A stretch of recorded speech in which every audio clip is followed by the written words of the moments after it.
The National Communications Network, in collaboration with the National Center for Resource Development and the Ministry of Education, presents CXC in Focus, a focus on the key subject areas of mathematics and English for students preparing to write the exams.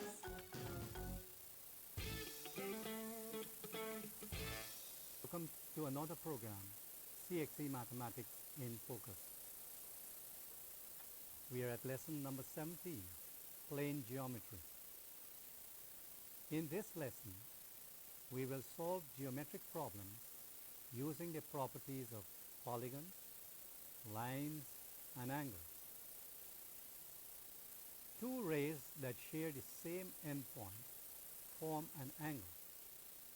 The point where the rays intersect is called the vertex of the angle. The two rays are called the arms of the angle. And notice in the diagram, where the two rays meet, called at the vertex. And you see the angle marked there. A polygon is a closed figure made by joining line segments, where each line segment intersects exactly two others. Here you have 5 polygons. We have a rectangle, we have a triangle, we have a hexagon, we have a pentagon, and can you find the name for the other one, which I will not call for you? Vertically opposite angles. When two straight lines intersect, the vertically opposite angles formed are equal. And in the diagram here, we see two straight lines intersecting, and you see y at the top, y at the bottom. Angle at y is equal to the angle y below. The x is equal to x. The right hand angle is equal to the left hand angle. Parallel lines on a plane are lines that will never meet, no matter how far they are produced in either direction. Examples of pairs of parallel lines are given below. Notice the sloping of the one on the left, the one in the middle, and the one on the right. On the right hand side we can have vertical lines that are parallel. In the middle we can have horizontal lines that are parallel, and on the left we can have sloping lines that are parallel. Corresponding angles. Here we have 3 intersecting lines. We are focusing on 2 angles marked here, A and B. Angle A and angle B are called corresponding angles. Note that the angles are not equal in this case.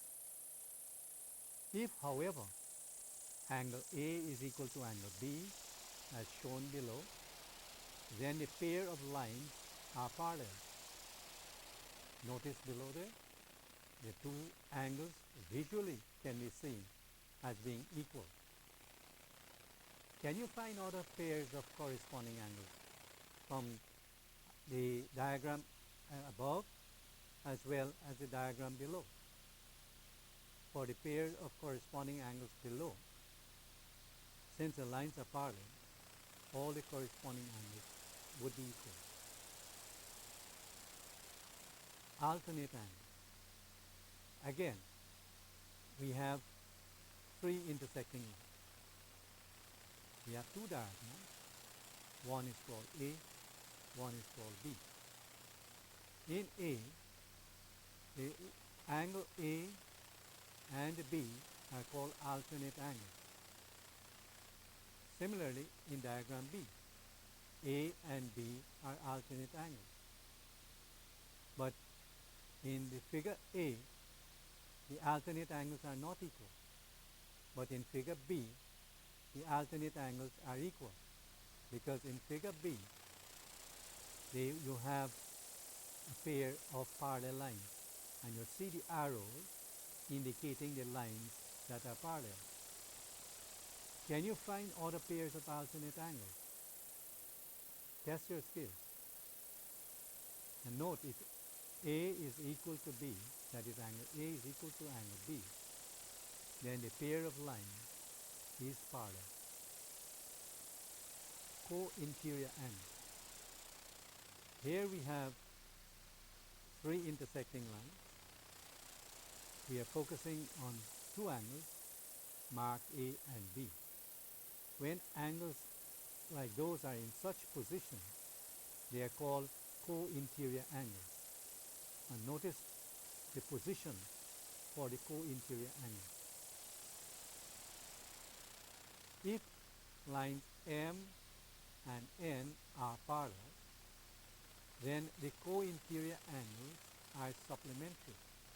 That is, their sum is equal to 180 degrees. In the diagram, you have two angles there, A and B. A looking like an obtuse angle and B looking like an acute angle.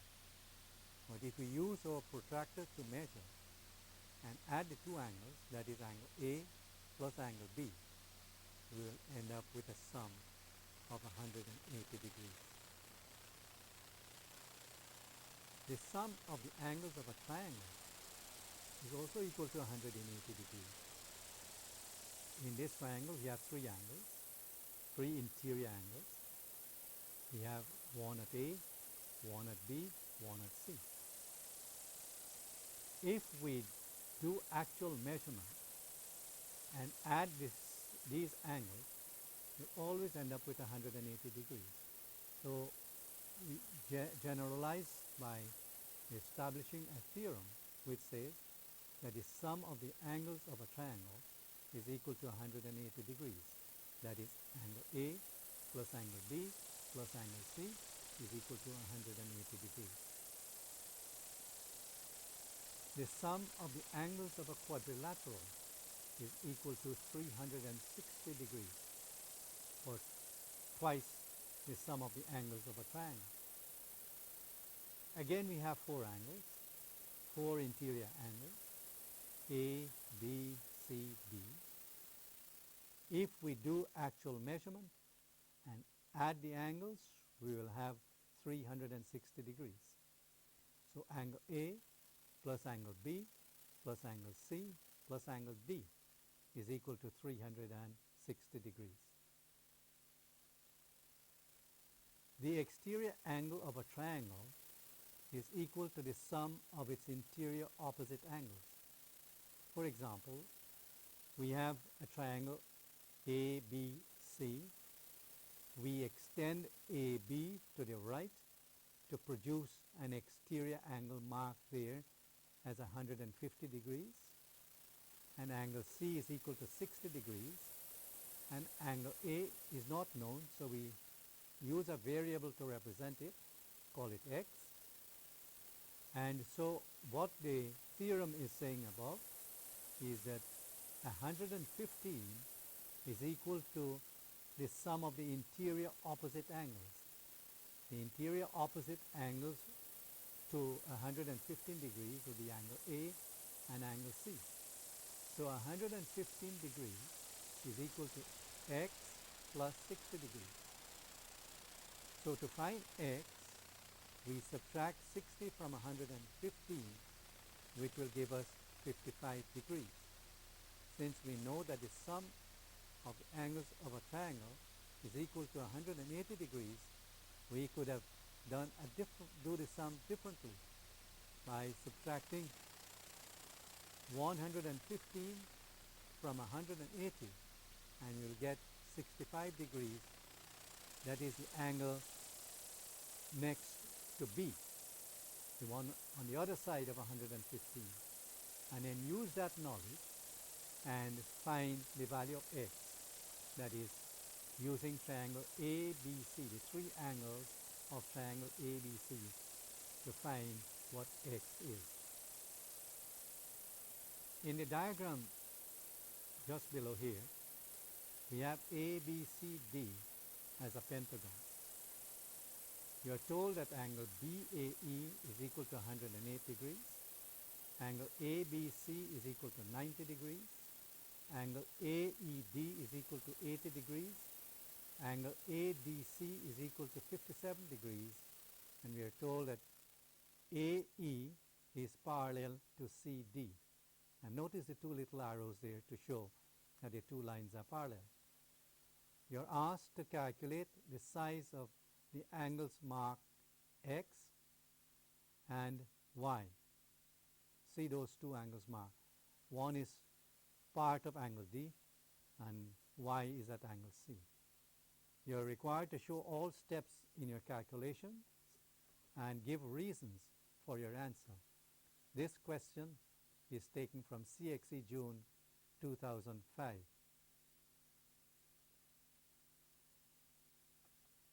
In this diagram, X is equal to 43, but how we arrive at 43?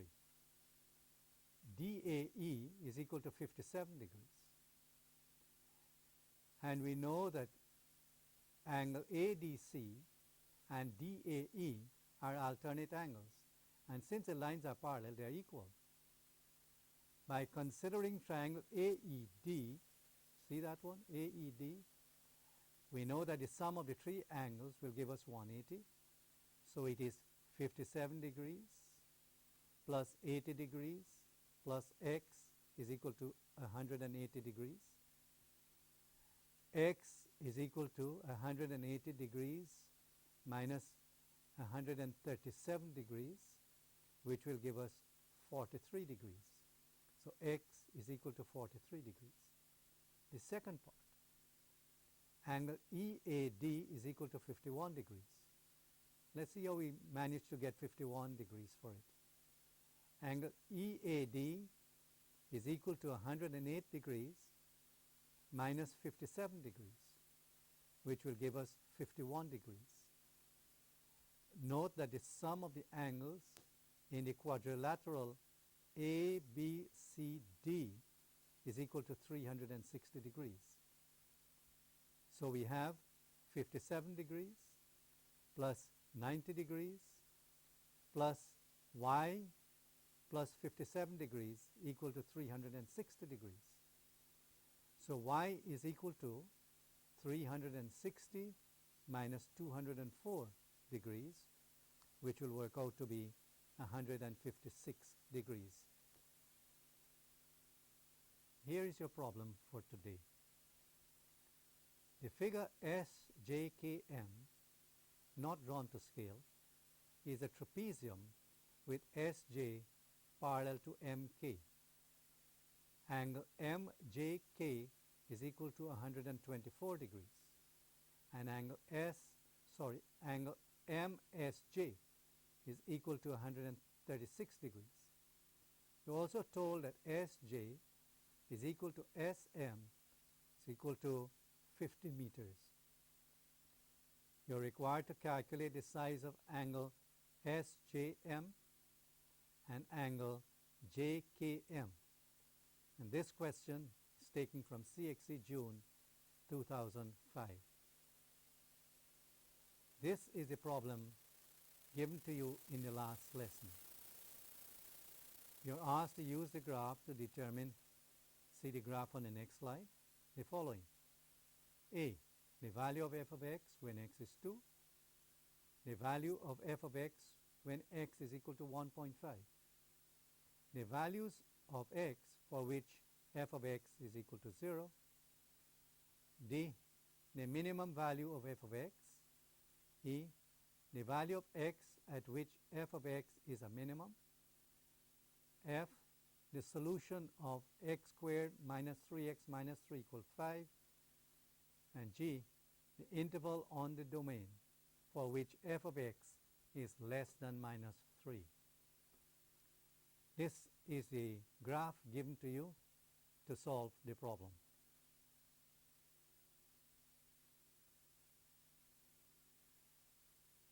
The solution is in the slide following. Here is the solution. When x is 2, f of x is minus 5. when x is equal to minus 1.5, f of x is equal to 2.75. When f of x is equal to 0, x is equal to minus 3. The minimum value of f of x is equal to minus 5.25. And notice on the graph the minimum is below, from the x-axis to the turning point of that graph below there. F of x is minimum when x is 1.5. Notice at 1.5, when x is 1.5, that is the point below it when the graph turns upward. And that will be the value of x when f of x is a minimum. And the solution, x is equal to 4.7, or x is equal to minus 1.7. That is where the graph cuts the line y equal to 5. So you read off that the x value at the two intersecting points, and you will find that x is equal to 4.7 or minus 1.7. You're asked to determine the value, the range of value for x when f of x is less than minus 3. Below the x-axis, you see a dotted line going across at x equal to minus 3. Below that line will give you values less than minus 3. So you go up to the x-axis to find the corresponding intersecting point, and you find that x will fall between 0.5 and 2.5, written as 0.5 less than or equal, less than x, less than 2.5. For those values, you will have f of x less than minus 3. This brings us to the end of today's program, CXC Mathematics in Focus.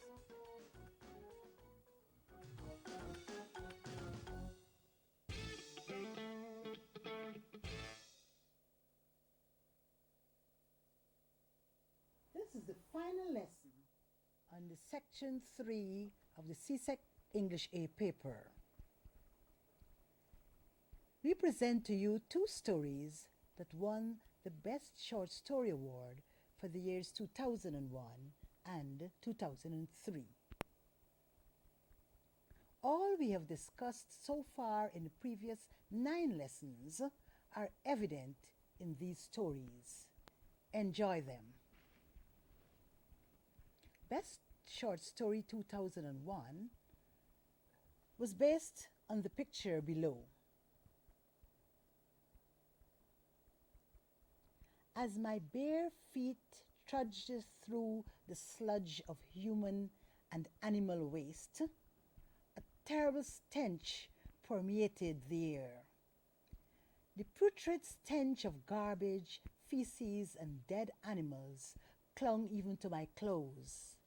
The stench of poverty and despair went deep inside me, wrapping around my lungs so that I could barely breathe. I took a good long look at the pathetic shack I had called home for all of my 16 years on this wretched earth. Broken bricks of concrete lay on the ground with no real purpose. Perhaps they had been bought with no real purpose. Perhaps they had been bought with the real intention of one day building a home. Now they remained as simply bricks, the cruel symbol of a broken dream, a foundation that was never built. The shack was wooden. The sinews and tired etchings of the wood told a story of their own. The galvanized door screeched and swung with the wind, my welcome home. Jagged edges of wood were everywhere, protruding out above the galvanized door, projecting out and above the four square holes that were supposed to be windows. Even the light that streamed in seemed reluctant to enter. The beams of sunlight were not rays of hope. They were merely citizens under the law of physics which governed them, demanding that they illuminate the damp dirt that formed the floor of my home. The light only drew attention to the deep darkness that lay everywhere. I closed my eyes and stifled a scream. I was barren even of tears to shed. I did not want to live here. Surely God had created me for a purpose other than to enjoy the destitution of poverty or appreciate the squalor that surrounded me.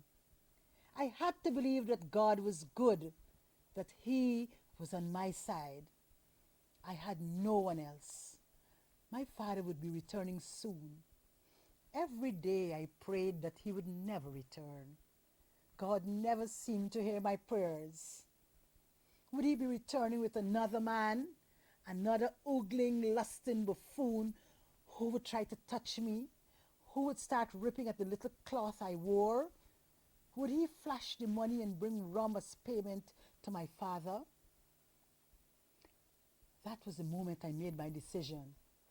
Contemplating another night of fighting and screaming and running, yet another night of knowing the weight of my father's blows, contemplating that made me decide to leave. The only thing that had held me back was the single promise I had made to my dying mother, to take care of him, to make sure that my father and my brother did not starve. I went to the corner of the shack where the angel of my life, my 4-year-old brother, Jay, was sleeping. I gently touched his shoulders. He awakened instantly. "Nathan," I said, "wake up, we're leaving." His unquestioning response indicated that he knew my meaning. We packed our few things and left. I washed him as best as I could with the river water that lay nearby. I then cleaned myself, wiping away the surface dirt and donning my only other item of clothing, a simple black dress. Together we walked, with bare feet along the gravel of the road that led to life. I held my brother's hand and smiled.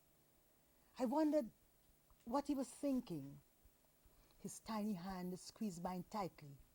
"It's okay, Edwina," he whispered quietly. "I trust you." And this story is written by Vanessa Chi of St. Joseph Convent, Port of Spain, Trinidad and Tobago. And now the best short story, 2003. This story was written in response to the following question. Some people never give up. They keep going on and on. Write a story beginning with these words. Some people never give up. They keep going on and on and on. People of this caliber have forged themselves a place in history's archives. Boys, and if you live up to their challenge, so will you. Do your country proud. The words of the arrogantly confident field commander whistled through his ears as a landmine exploded behind him. The blast of choking sulfur and ash rocked him, sending him to his knees on the ground. The screeches of Arabic curses seared his mind. He closed his eyes and wondered, is this what going on means? How ironic it was that the passionate speech, fired with patriotism, had been given what felt like centuries ago on the soil of a country he doubted his feet would ever kiss again.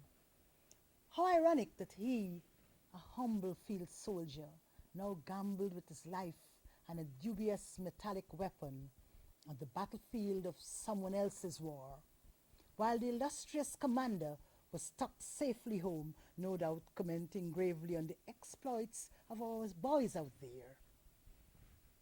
He struggled to rise to his feet, at the same time dreading the visual holocaust sure to assail him.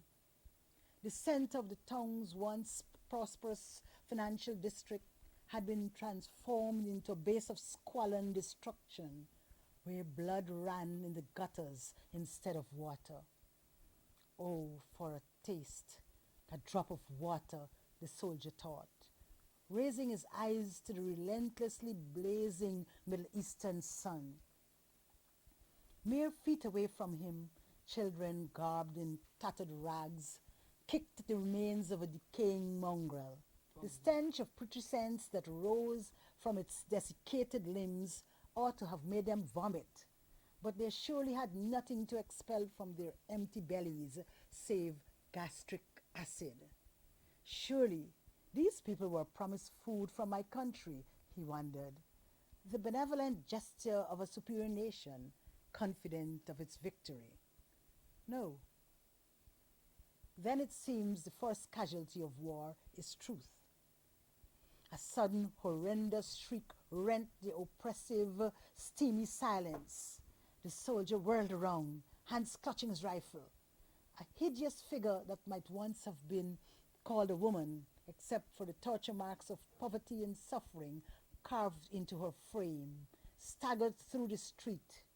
Her skeletal arms were raised to the blazing skies above, as if in praise. Yet the sorrow embedded in her deep onyx eyes made it clear she had nothing to rejoice for. The soldier followed her line of vision, seeing a young girl of perhaps 5 years old being detained by one of his colleagues some meters away. He remembered that some of the local children had been stealing food supplies from their base, and was not surprised to see handfuls of bread clench into the child's grubby fists. Suddenly, without warning, the soldier up ahead slapped the child resoundingly about the face. Her little neck jerked backwards as her head bobbed from side to side with the force of his blows. Piteous moaning sounds escaped her mouth. Horrified, the young officer called out to his colleague to cease abusing the infant. But his reaction was overshadowed by that of the woman. Imprecations burst from her mouth as she sprang forward with more energy than her emaciated limbs could possess. Angry violet flames burned in her eyes in the place of sorrow as her bare feet slapped the gravel on the ground. She cleared the distance in seconds, snatched the weeping child from her oppressor's grasp, and with a fierce snarl, like a lioness would make when she discovers one of her cubs has been maltreated. The young soldier was amazed to see that her soles were bleeding, that lesions were and gaping cuts peered from the bedraggled fabric of her dress. He tried to remember if he had ever seen anyone so strong, wondered if the commander he had once idolized would behave like this to protect something he loved. He stood in the middle of the street applauding silently as the woman and child made a hurried getaway past the rubble of a destroyed building. He turned his back on his enraged counterpart and began walking off. The burst of gunfire rooted him to the spot. He prayed to a God he had stopped believing in, even as he heard the other man mutter, "That'll teach you, you blasted woman." He continued to stand still as the other's booted steps grew ever distant, fading into the background. Had he gone to slaughter more innocents, the soldier thought? Is this the bleeding face of humanity laid bare? The woman and child lay on the ground some distance away. Their bodies were folded together, intertwined with death's gentle hands into a final embrace. Their souls fled to a place where suffering was but a nasty memory, where freedom lasted forever. The young soldier, once lit with shimmering ideals, once burning with desire to fight to win, stood looking at their bodies for a second, for a year. Though he was not dead, he felt part of his own soul flee his body in disgust at the sight of what people did to other people. He leaned over and closed the eyes of the woman, realizing bitterly that her example of never giving up had been more real and pure than any exaltations of a vain, glorious commander.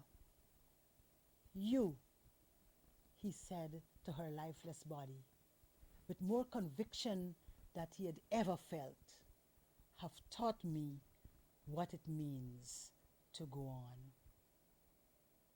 So there you have, boys and girls, the two stories that were judged best stories. Continue to read good stories until your examination. On behalf of the team, Bibi Ali, Parmeshwar Lal and Ron Chichester, I'm Ingrid Fong saying thank you for viewing.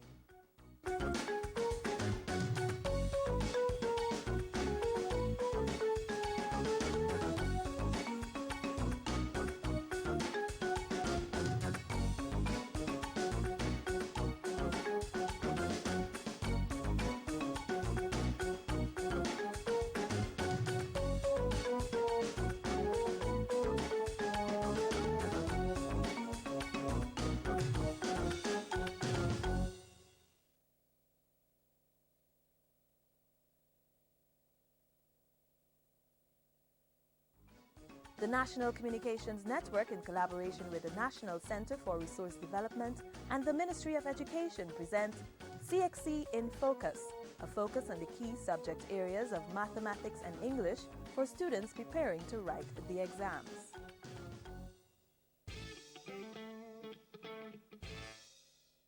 Welcome to another program, CXC Mathematics in Focus.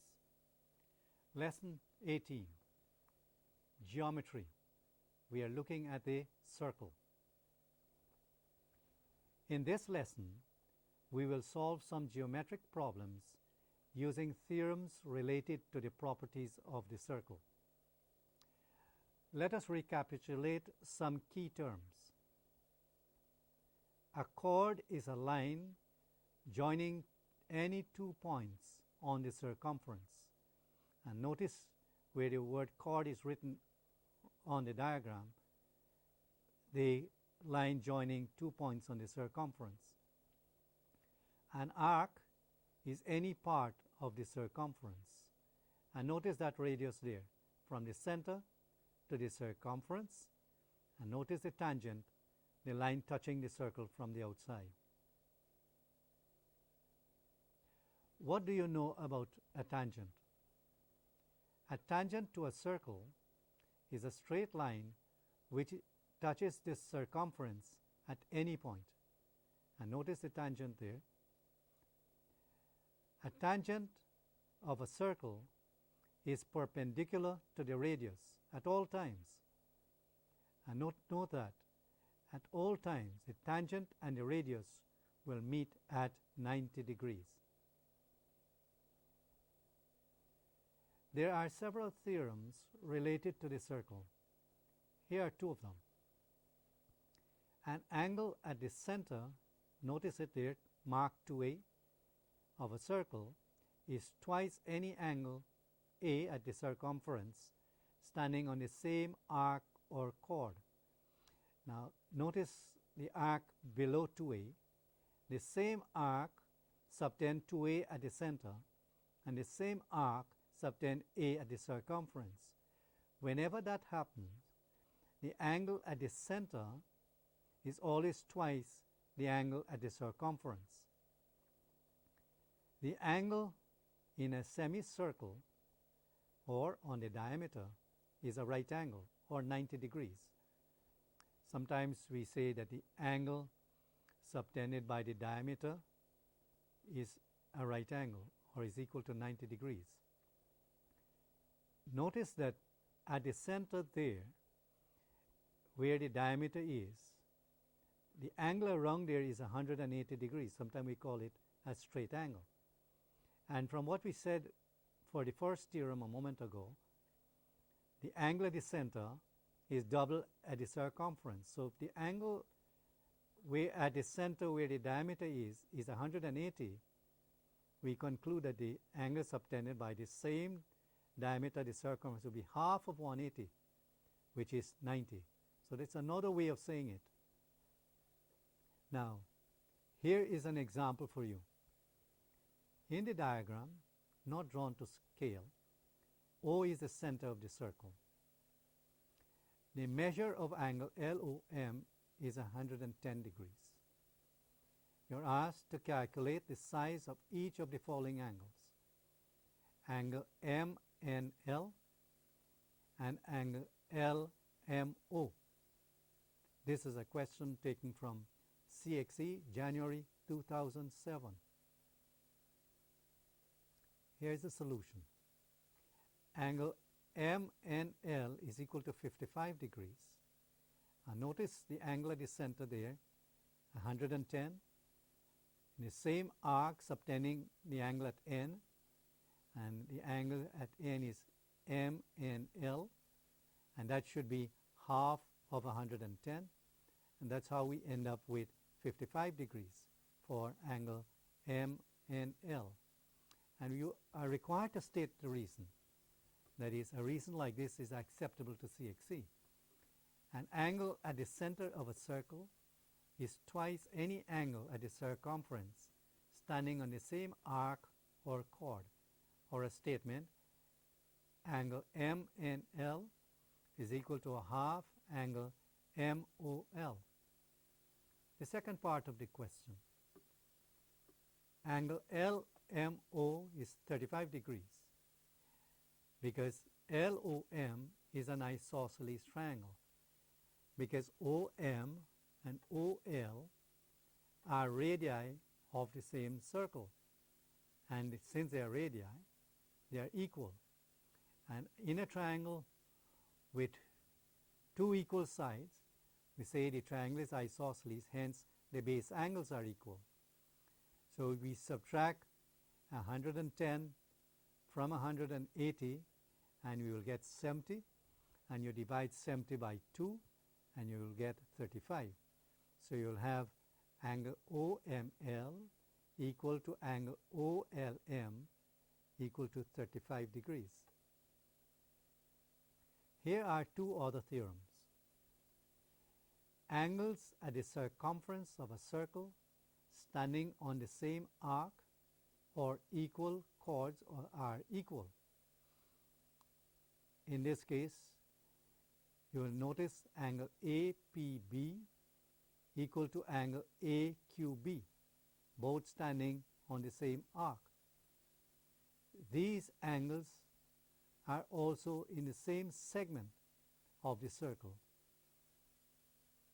The second, the angle between a tangent and a chord drawn from the point of tangency equals 1/2 of the angle at the center subtended by the chord. Complicated language. You have to live with this. So angle B, notice it carefully there, that's the angle formed by chord and tangent, is equal to 1/2 of angle A, which is the angle at the center. Let us look at the second example. In the diagram not drawn to scale, DEF is the tangent to the circle ABCE. And notice how we name the circle, ABCE, going around with center O. The measure of angle BEF is 38 degrees. Calculate, giving reasons for your answers, the size of each of the following angles: angle BEO, angle BCE, angle BAE, and angle BOE. This is a question taken from CXC 2004. Here's a solution.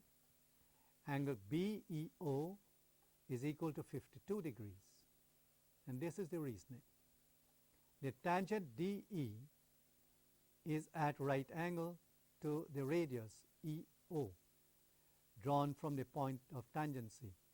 And look carefully, EO is perpendicular to the tangent, which is DEF.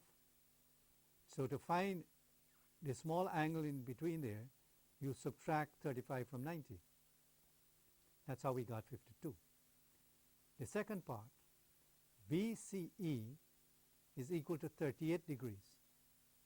Here's the reason. The angles between a tangent to a circle and a chord through the point of contact are equal to the angles in the alternate segment. That is, where the alternate segment is the part of the circle where C is. So you find that 38 degrees is equal to the angle BCE. The solution continues here. The third part, angle BAE, is equal to 142 degrees, because BED is equal to 180 degrees minus 38 degrees, which will give us 142 degrees. And BED is equal to BAE equal to 142 degrees. Same as the reason given for part 2. Part 4 of the question. BOE is equal to 76 degrees. Notice that BOE is twice angle AEF. The angle between a tangent and a chord drawn from the point of tangency equals 1/2 of the angle at the center subtended by the same chord. Here's your problem for today. In the diagram, not drawn to scale, O is the center of the circle. Angle AOB is equal to 130 degrees. Angle DAE is equal to 30 degrees. And AEC and BED are chords of the circle. Calculate the size of each of the following angles, giving reasons for each step of your answer. The first part, angle ACB. The second part, angle CBD. The third part, angle AED. Question taken from CXC 2006. Here's the solution to the problem given in the last lesson. The figure SJKM is a trapezium with SJ parallel to MK and angle MJK equal 124 degrees, angle MSJ equal 136 degrees, and SM is equal to SJ. Part A. Angle SJM is equal to 22 degrees. MSJ forms an isosceles triangle. Then angle SMJ is equal to angle SJM. Angle SMJ plus angle SJM plus 136 degrees is equal to 180 degrees. Angle SMJ plus angle SJM is equal to 44 degrees because we subtract 136 from 180, which will give us two equal angles. Angle SMJ equal to angle SJM is equal to 22 degrees. Part B. Angle JKM is equal to 34 degrees. This is how we arrive at that.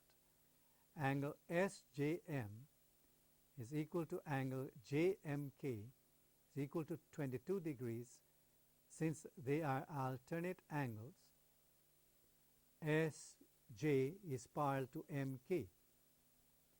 By considering the triangle JKM, we have 22 degrees plus 124 degrees plus angle JKM is equal to 180 degrees.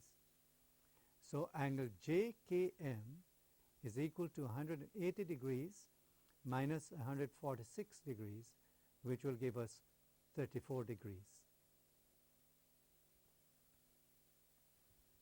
This brings us to the end of today's program, CXC Mathematics and in Focus.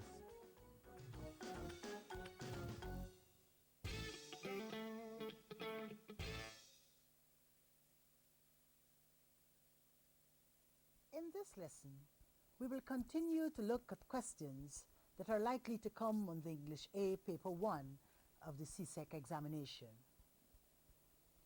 Equivalent sentences. Each sentence in this section is followed by 4 sentences. Choose the one nearest in meaning to the original sentence. Be sure to read all 4 choices before you select your answer. My mother was a first-rate cook. Therefore, from childhood, I had shown a keen interest in cooking. And now we have the options.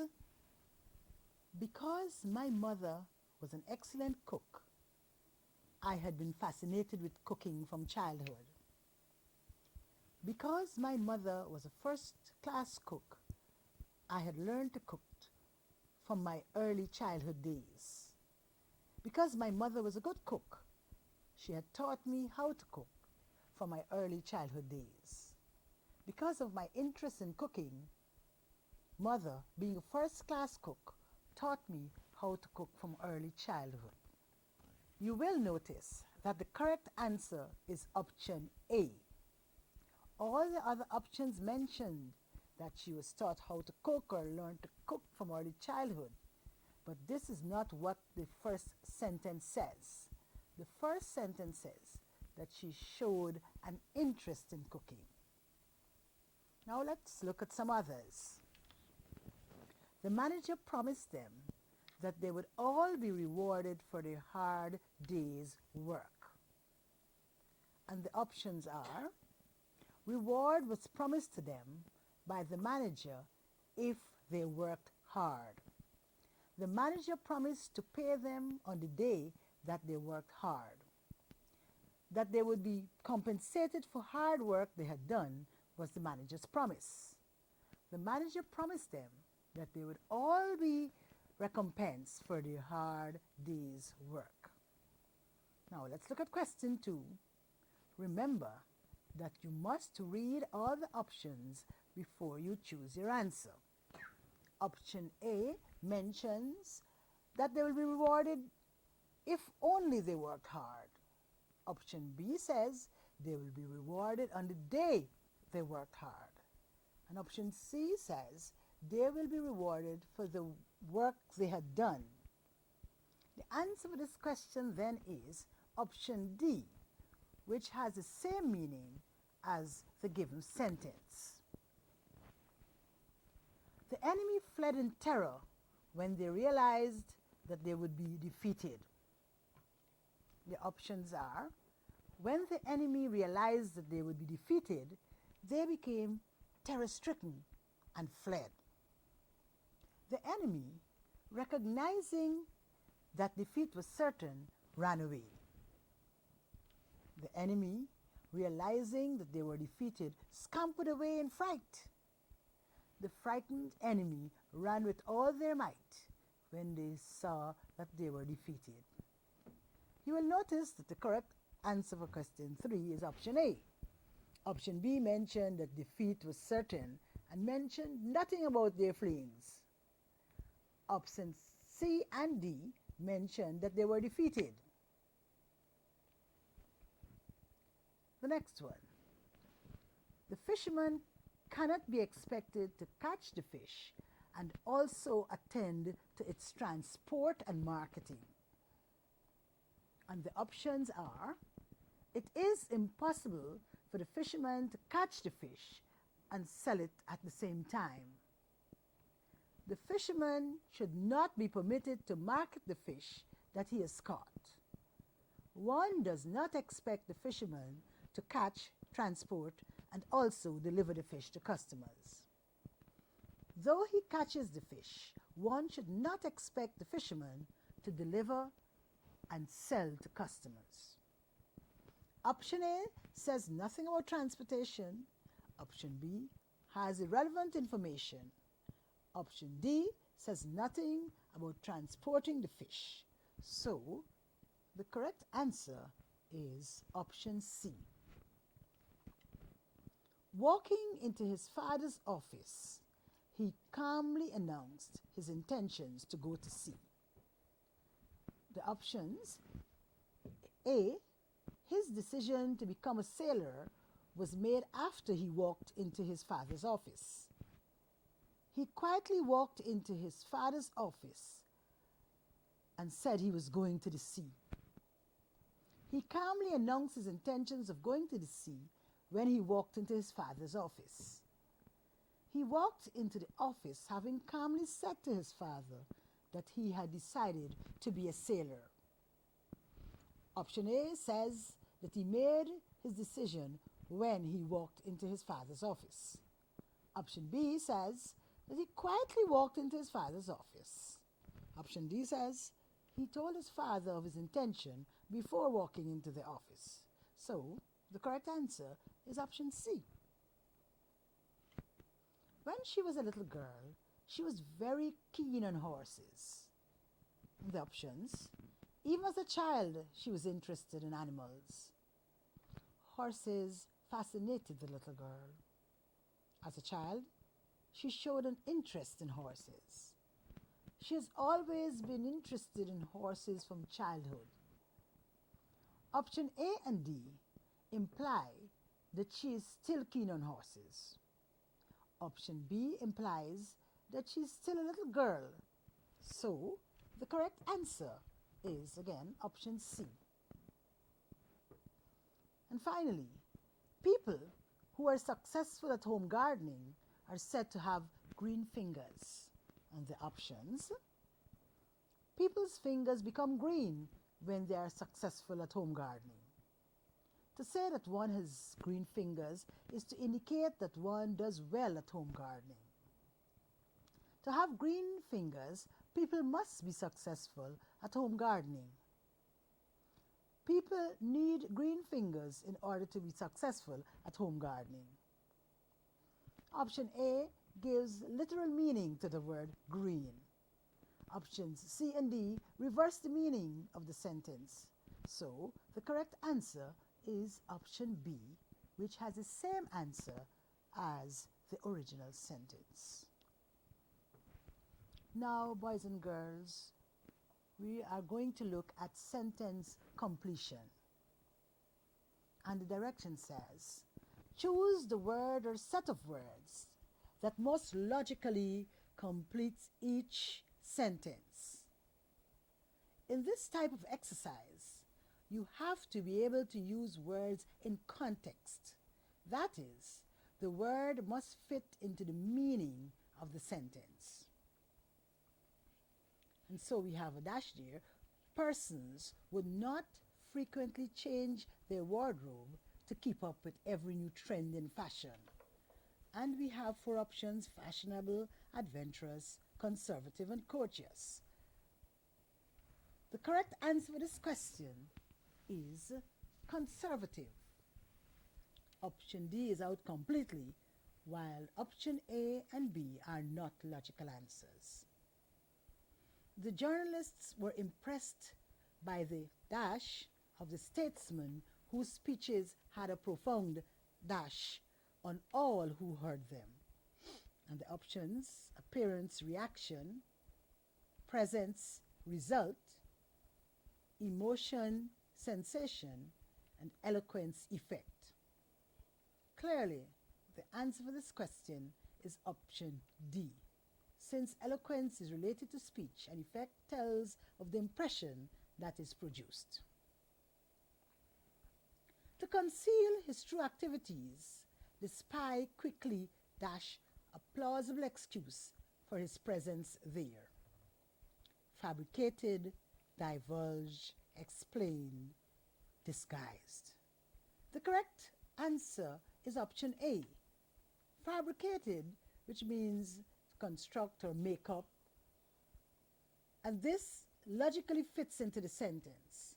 Option B and D do not fit logically in the sentence, while option C is grammatically incorrect.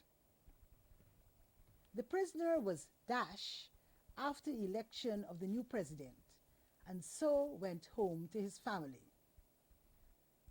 Relieved, reprieved, reproved, renounced. The correct answer is option B, reprieved, which means to be relieved from punishment. And this logically fits into the sentence. Options B and C and D do not fit logically in the sentence. Unsavory scenes of violence on television presented without moral framework have influence on the youth of the society. A condemnatory, a corrupting, commendable, a dubious, an understandable, a contradictory, an obvious, a positive. The correct answer is option C, an understandable, a contradictory.